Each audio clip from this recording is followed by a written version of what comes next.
Salut la machine, toujours au top. On continue cette série de vidéos sur la reproduction humaine, la grossesse. Vous êtes prêts? C'est parti!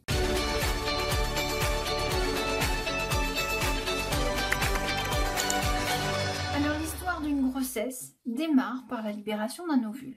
Ici vous avez une coupe d'ovaire de lapine observée au microscope grossissement x100. Qu'est-ce qu'on observe dans cette coupe d'ovaire? On observe ici particulièrement une structure qu'on appelle un follicule. Et à l'intérieur de ce follicule, on observe un ovule. Ici, vous avez un follicule qui semble vide. En fait, il n'est pas vide. C'est juste que comme on a fait une coupe, on a fait une tranche, on a tranché à un endroit où on ne voit pas l'ovule. Un follicule, il faut penser que c'est quelque chose de sphérique. C'est une boule, comme un gros ballon, avec au milieu un petit noyau. Donc si on tranche du côté où il n'y a pas le noyau, forcément on ne voit rien. Mais si on regarde bien, on observe ici d'autres follicules qui sont beaucoup plus petits. Donc en fait, ici, nous avons des follicules immatures, comme nous, les femmes. Nous ne réveillons pas tous nos follicules en même temps. Nous sommes nés, nous les femmes, avec un stock de 400 000 follicules dans nos deux ovaires. Tous les mois, il y en a 6 ou 7 qui vont se réveiller, mais il y en a qu'un seul qui arrivera à me produire un ovule et à le libérer.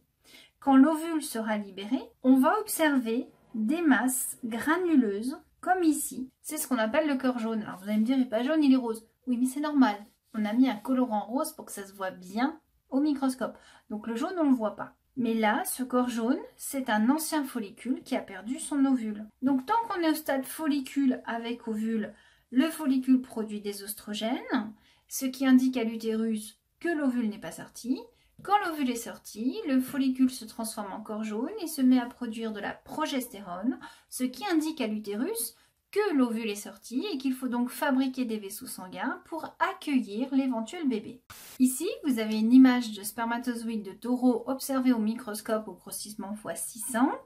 Chez les spermatozoïdes, on observe donc deux parties principales, une tête et une queue qu'on appelle le flagelle. C'est en fait une cellule constituée d'une membrane d'un cytoplasme et d'un noyau sur laquelle nous avons par prolongation ici une zone motrice qui va activer un flagelle pour permettre aux spermatozoïdes de nager et d'avancer. Donc un spermatozoïde, c'est une cellule reproductrice parce qu'elle est constituée comme une cellule de notre corps. L'ovaire produit des ovules qui sont des cellules reproductrices et les ovules possèdent elles aussi une membrane, un cytoplasme et un noyau. Donc les spermatozoïdes sont fabriqués ici dans un testicule. Là vous avez une coupe de testicules humains. Dans cette partie-là, il y a plein de petits tubes et quand on regarde à l'intérieur d'un tube, on voit plein de spermatozoïdes. Donc ils sont là sur les bords. Puis ils ont leur flagelle au centre, d'accord? Donc ils sont fabriqués depuis la paroi du tube jusque vers l'intérieur. Donc ici, la partie du testicule qui contient tous les tubes fabriquant les spermatozoïdes. Et ici, cette fameuse poche de stockage qu'on appelle l'épididyme. Donc dans un testicule, il y a en moyenne 600 à 1200 tubes, qu'on appelle les tubes séminifères, et qui vont fabriquer donc les spermatozoïdes. Donc je vous le disais, pour fabriquer un bébé, tout démarre par un ovule, mais cet ovule, il faut qu'il rencontre un spermatozoïde. Donc là, vous avez un ovule. Sur l'extérieur de l'ovule, vous avez une paroi de protection et vous avez plusieurs spermatozoïdes qui essayent de rentrer. Alors, ils vont taper, frotter, essayer de creuser cette paroi. Les premiers vont s'épuiser dessus, vont finir par mourir. Et les suivants qui arrivent vont peut-être trouver une brèche, un passage pour rentrer dans l'ovule. Et à ce moment-là, on va avoir dans l'ovule le noyau simplement du spermatozoïde qui va venir s'accoler au noyau de l'ovule. Et on va avoir fusion des deux noyaux pour former un seul noyau, ce qui va contrôler la mise en place du nouveau bébé. Alors à partir du moment où la fusion a eu lieu, vous voyez que l'épaisseur de la paroi protectrice de l'ovule augmente pour empêcher les autres spermatozoïdes de rentrer. Et à ce moment-là, on ne parle plus d'ovule, mais on parle de cellule œuf, parce que c'est la première cellule à l'origine de la vie. On peut se demander à quel moment du cycle de la fille l'ovulation se fait. Si le cycle est d'environ 28 jours, ça va se faire à peu près au milieu, au 14e jour. En fait, le cycle de la fille est constitué ainsi. Nous avons de 0 à 5 jours les règles, avec décollement des vaisseaux, élimination. Ensuite, nous avons développement du follicule pendant plusieurs jours. Les vaisseaux vont commencer à se reconstruire. L'ovulation va se faire. À ce moment-là, on a un ovule qui est libéré et qui va dans la trompe. Et cet ovule est susceptible de rencontrer des spermatozoïdes s'il y a eu rapport sexuel. S'il y a eu pénétration et dépôt de spermatozoïdes ici, les spermatozoïdes vont remonter dans la cavité utérine pour essayer de rencontrer un ovule. S'il n'y a pas fécondation, précisément 14 jours après l'ovulation, les règles vont de nouveau se déclencher. Entre-temps, bien sûr, les vaisseaux auront continué de pousser puisque l'ovaire, ayant libéré son ovule, se met maintenant à produire de la progestérone et non plus des oestrogènes. Donc, la deuxième hormone qui apparaît est un signal pour l'utérus pour dire « fabrique des gros vaisseaux sanguins parce qu'il y a un ovule qui a été libéré ». Mais voilà, si l'ovule libéré n'a pas été fécondé, les gros vaisseaux sanguins fabriqués ne servent à rien. Donc, on redéclenche la disparition de ces vaisseaux sanguins, c'est ce qu'on appelle les règles. Donc, si une jeune fille a un cycle de 28 jours, l'ovulation aura eu lieu 28 moins 14, donc au 14e jour. Si la jeune fille a un cycle de 30 jours, sachant que les règles se déclenchent toujours 14 jours après l'ovulation, on peut donc trouver la date de l'ovulation passée.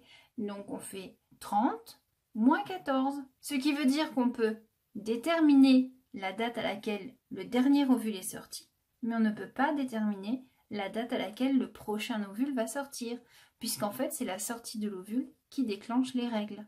Par contre, si une jeune fille a des cycles réguliers, qu'elle note bien sur son calendrier les jours où elle a eu ses règles, elle va pouvoir à peu près estimer une zone de danger, c'est-à-dire la période de fécondité, là où elle peut tomber enceinte. Donc globalement, si elle a un cycle régulier, elle va pouvoir estimer, je dis bien estimer, la période de fécondité. Là, par exemple, nous sommes au mois de novembre, elle a eu ses règles 1, 2, 3, 4, 5. Elle sait qu'habituellement, son cycle dure 1, 2, 3, 4, 5, 6, 7, 8, 9, 4, 25, 26, 27, 28, 29, 30 jours. 30 moins 14, 1, 2, 3, 4, 5, 6, 7, 8, 9, 10, 11, 12, 13, 14. Son ovulation, en théorie, devrait avoir lieu vers le 18, voire le 17. Ce qui veut dire que si elle a des rapports sexuels les jours avant, elle pourra tomber enceinte, puisque les spermatozoïdes vivent 7 jours en moyenne dans l'utérus. Donc là, maintenant, nous sommes au mois de novembre. Nous sommes, admettons, le 7, on est ici.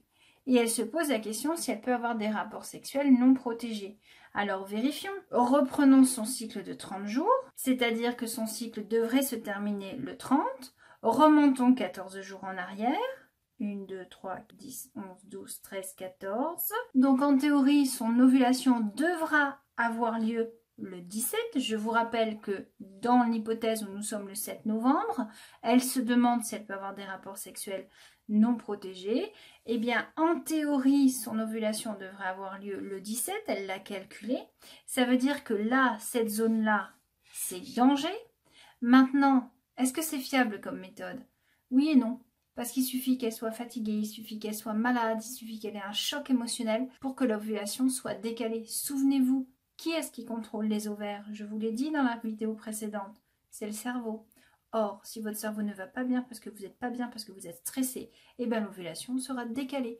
Et donc, même si elle a un rapport sexuel le 8 ou le 9 non protégé, il faut quand même qu'elle considère qu'il y a un risque qu'elle tombe enceinte. Donc, ne pas s'amuser à calculer, toujours se protéger. Maintenant, si au contraire, nous sommes dans le cas d'une jeune femme qui souhaite avoir un enfant, au contraire, elle va savoir qu'il ne faut pas se protéger puisqu'elle approche de sa période de fécondité. Donc si elle veut augmenter ses chances d'avoir un enfant, il va falloir qu'elle augmente la fréquence de ses rapports sexuels dans cette zone qu'on appelle la période de fécondité, puisque c'est dans cette période que l'ovule va sortir. Donc que se passe-t-il lors d'un rapport sexuel?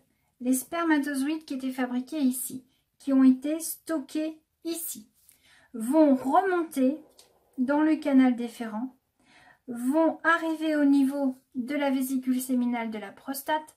À ce moment-là, si ici on a des spermatozoïdes, à partir de là, on a du sperme, c'est-à-dire le liquide nourricier plus des spermatozoïdes. Et ce sperme va sortir, c'est ce qu'on appelle L'éjaculation. Alors attention, l'éjaculation ne peut pas se faire si le pénis n'est pas en érection. L'érection, c'est quand il y a du sang qui arrive dans cette partie du pénis, qui est un peu comme une éponge. Cette éponge donc va se gonfler de sang, ça va durcir, et le pénis va se redresser pour permettre l'accouplement. Donc chez la femme, le pénis va rentrer dans le vagin. Donc là, nous avons le pénis, hein, ça ne peut pas rentrer dans l'utérus. Les spermatozoïdes vont être déposés ici. Ils vont remonter dans l'utérus et ils vont se diriger, ils vont se partager en deux, un coup à droite, un coup à gauche. Sauf que chez la femme, il n'y a qu'un seul ovule qui est libéré par mois, soit l'ovaire droit, soit l'ovaire gauche. Chacun son tour. Donc ici, les spermatozoïdes qui vont remonter dans cette trompe vont venir rencontrer ici l'ovule et on va avoir fécondation. À ce moment-là, une fois que la fécondation est faite, la fameuse cellule œuf, qu'on appelle aussi un zygote, va se déplacer pour rejoindre l'utérus. Et au fur et à mesure qu'elle se déplace et qu'elle avance, la cellule œuf va se diviser pour donner 2 cellules, puis 4 cellules, puis 8, puis 16, puis 32, etc.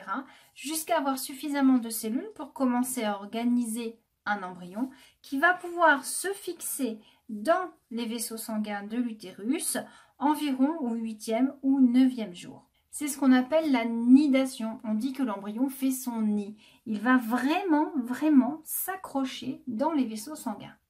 Alors ici, nous avons l'image d'un fœtus de 12 semaines qui est obtenu grâce à un appareil qu'on appelle l'échographe. L'échographe est un appareil qui va envoyer des ondes sonores dans le ventre de la maman. Ces ondes vont rebondir sur le bébé, revenir et l'ordinateur va afficher sur l'écran une image reconstituée.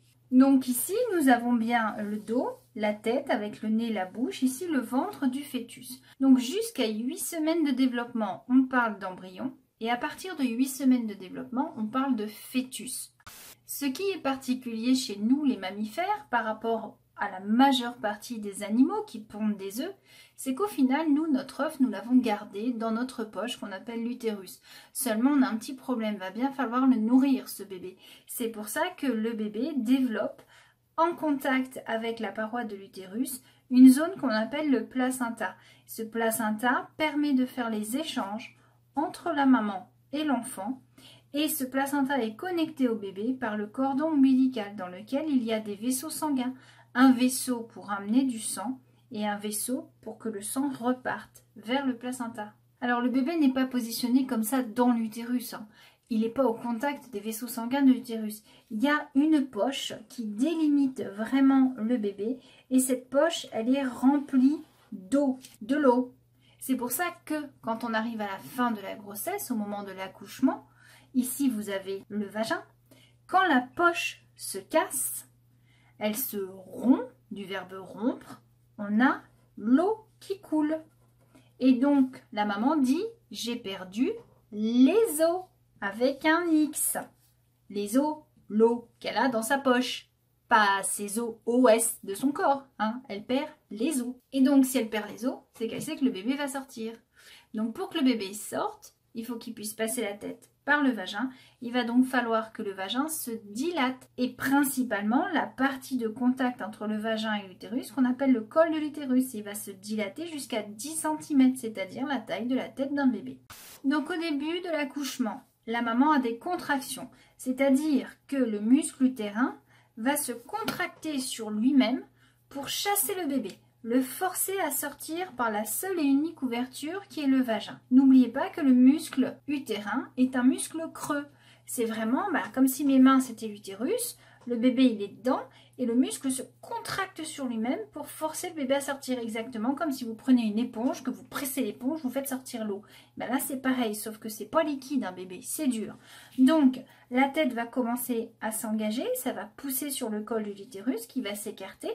Ensuite la tête va être dans le vagin. À ce moment-là, le médecin ou la sage-femme va pouvoir récupérer la tête du bébé, l'aider un petit peu en le tirant. Et quand le bébé sera sorti, il va quand même être connecté à la maman par le cordon ombilical. Il va donc falloir couper ce cordon. Et c'est ce que les médecins font. Donc parfois, ils proposent au papa de couper le cordon ombilical si le papa est resté. Et donc à partir du moment où le cordon est coupé, l'enfant n'est plus en communication avec sa mère. Il ne reçoit plus d'oxygène ni de nutriments comme les sucres, les lipides, les protéines de sa mère.